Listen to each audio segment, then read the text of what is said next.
Chapter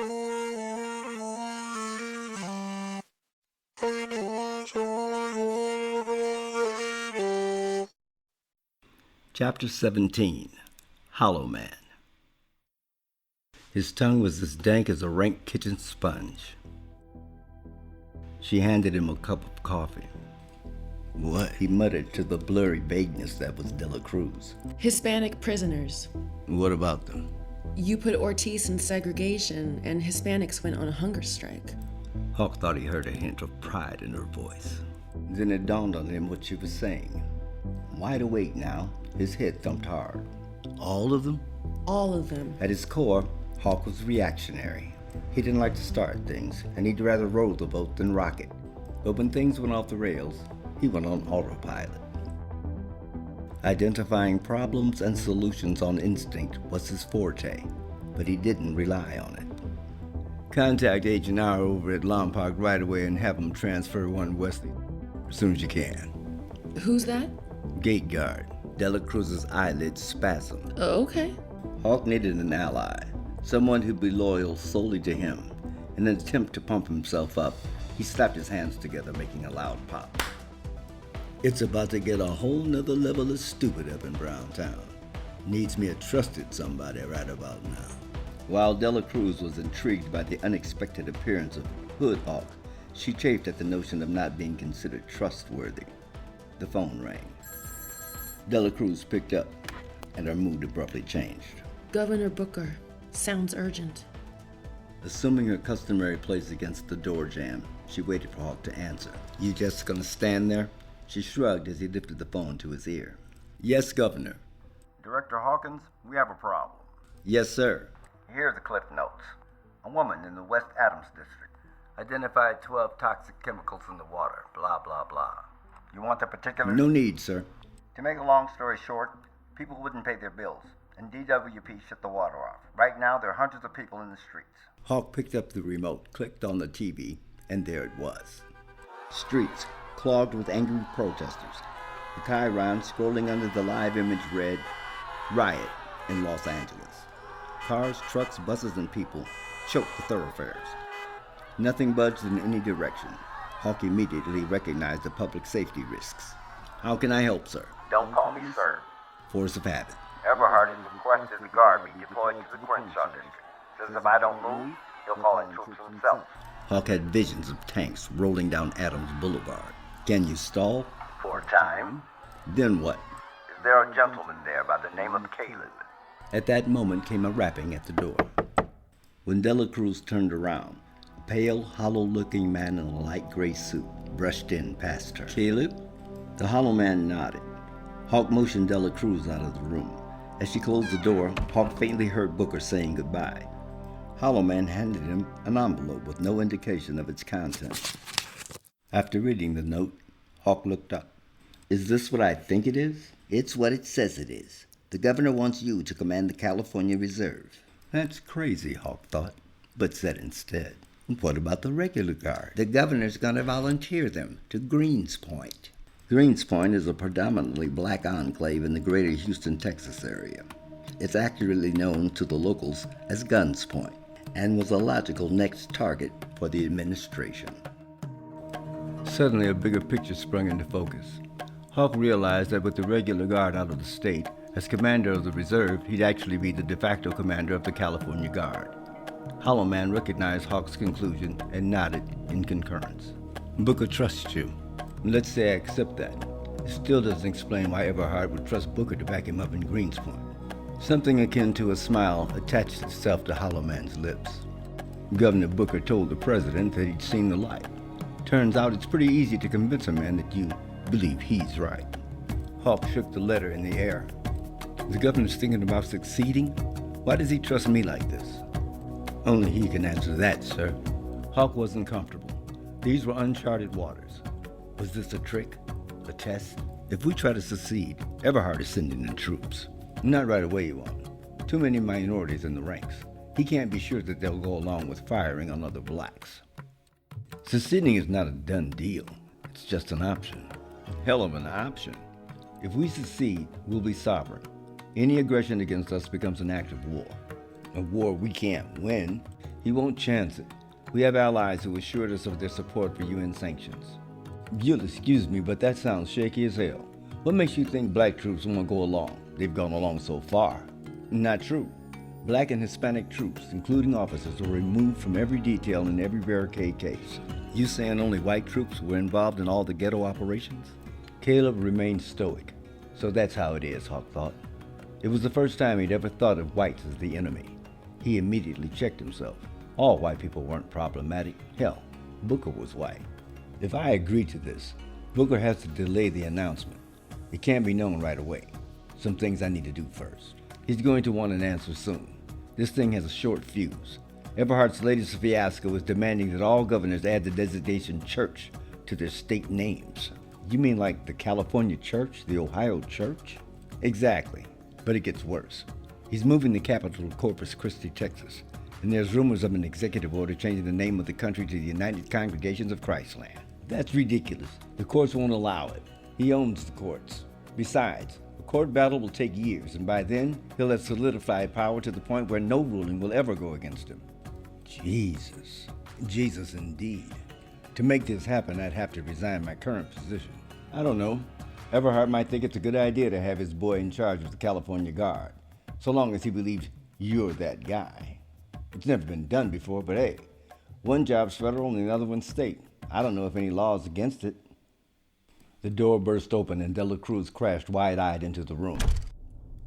The blacks! Hawk instantly understood. He hustled Caleb to the door. Tell Booker I'll do it. Let me know when the Greens Point deployment gets underway. I'll be ready. Caleb turned around. We're not in this alone. There was a surety in his voice that Hawk didn't share. As soon as the door closed, he turned to Dela Cruz. What happened? I don't know. Wilton said nobody's talking about it. It's weird. He said everybody just stopped eating all of a sudden. Call Pelican Bay. Have them get Odell Giles down here right away. He answered the question before she could ask. Black guerrilla family. Suddenly, a camp that had until recently been merely a plan in some autocrat's head was now the epicenter of a swiftly changing dynamic in the California military and prison system. Hawk knew what would happen if it got out that both blacks and Hispanics at the camp had revolted. There wouldn't be any negotiations. Keepers wouldn't just storm the camp, they'd level it. He believed in law and order, but that's not what was going to happen here. After he called the Bay, get Ortiz in here. He didn't know why the prison gangs were striking, and even though there was nothing he could do about it, he wondered how to stop the LA City cops from overreacting in his West Adams neighborhood. Governor Booker had ordered the mayor to hold the LAPD back until he gave the word. Hawk could only hope the order held, because that was as good as it was going to get for now. He had a bad feeling. He comforted himself with the knowledge that should things get crazy, at least he'd be in command of the National Guard. He didn't want the guard in his neighborhood, but he wanted the keepers there even less. His thoughts were interrupted by the arrival of Wilton and Danny. Under the circumstances, Danny's demeanor was far too casual, like he knew something Hawk didn't. Dismissing Wilton and removing Danny's cuffs, Hawk got right to it. Okay, what's it gonna take? Just like that. Just like that. Okay then. I want to be free. I don't have time for bullshit. What's it gonna take to call off the strike?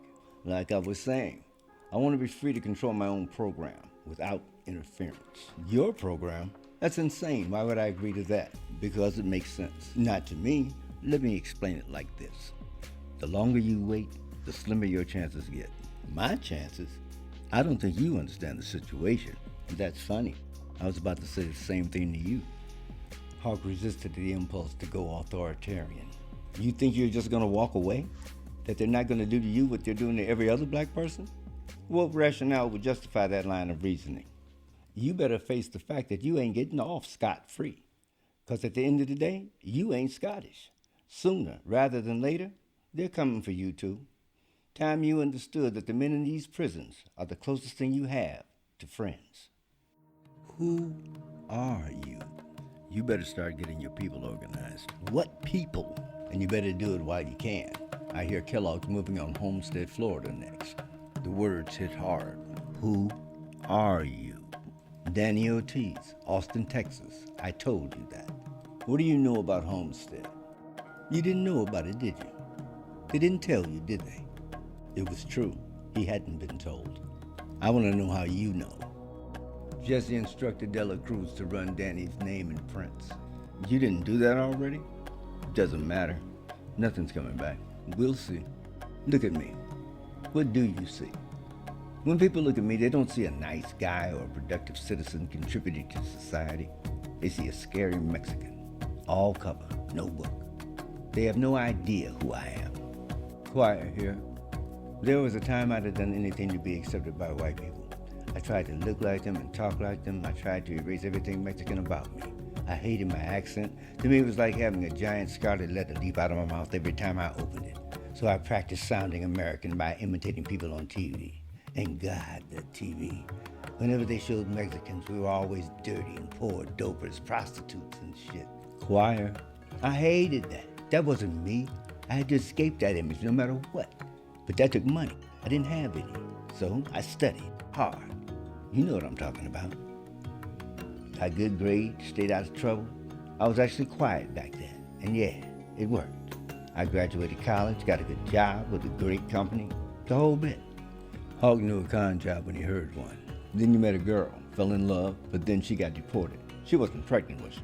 No, nothing like that. But one day I realized that by simply doing my job, I was sharpening the knife that slit my own throat. Job? Hold that thought.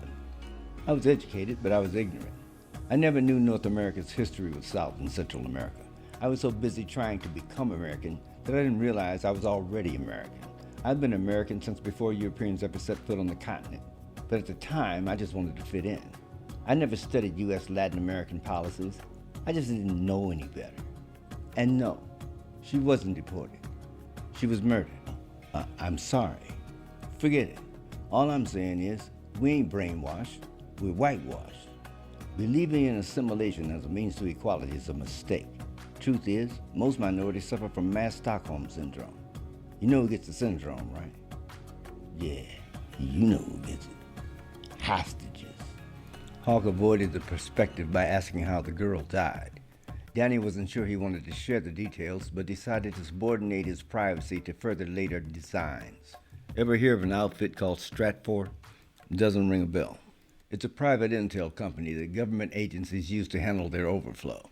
One of our contracts was with the NSA, collecting data on Central and South American gangs. You were a spy?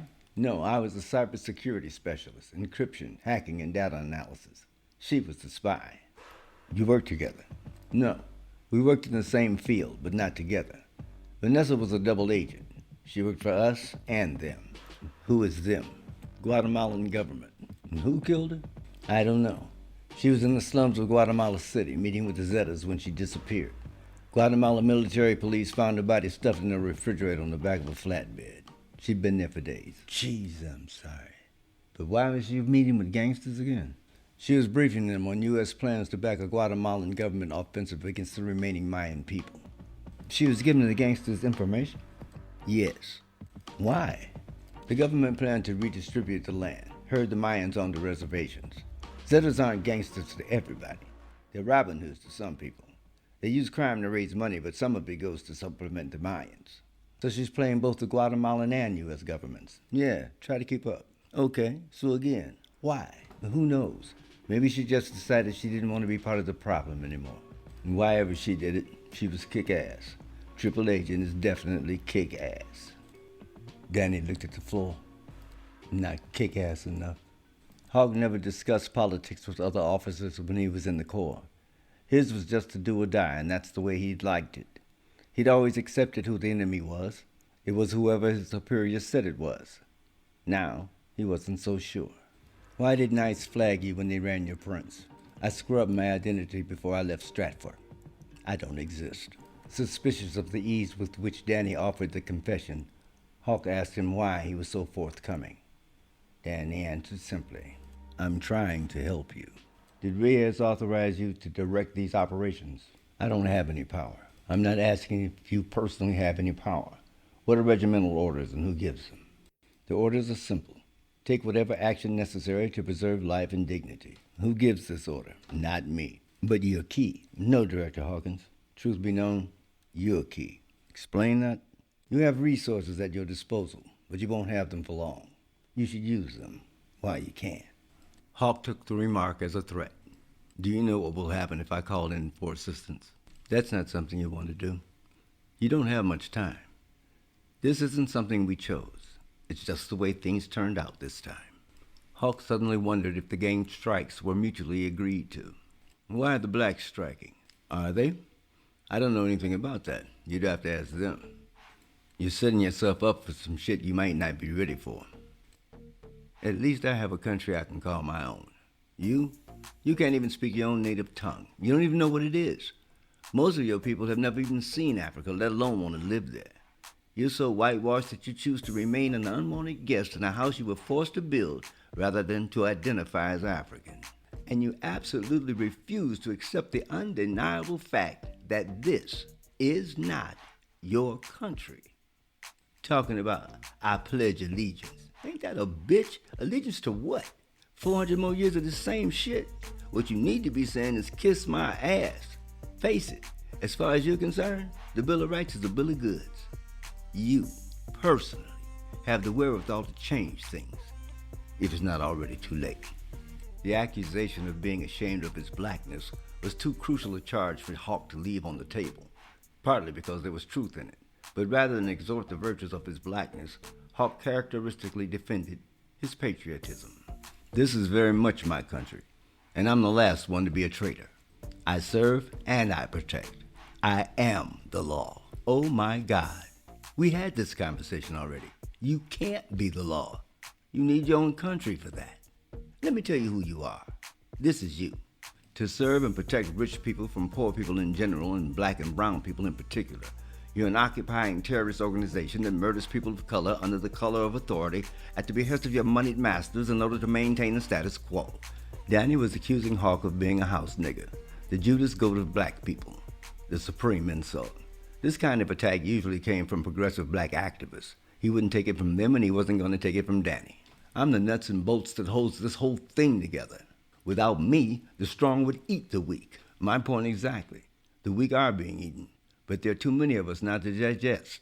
To whites, we're a virus that spiraled out of control, a human epidemic that can't be contained and threatens to overwhelm the host. This matter is closed. Have it your way. Just remember, you're a liability now. What's that supposed to mean? Look at it from their point of view. Black soldiers who come back alive have outlived their usefulness.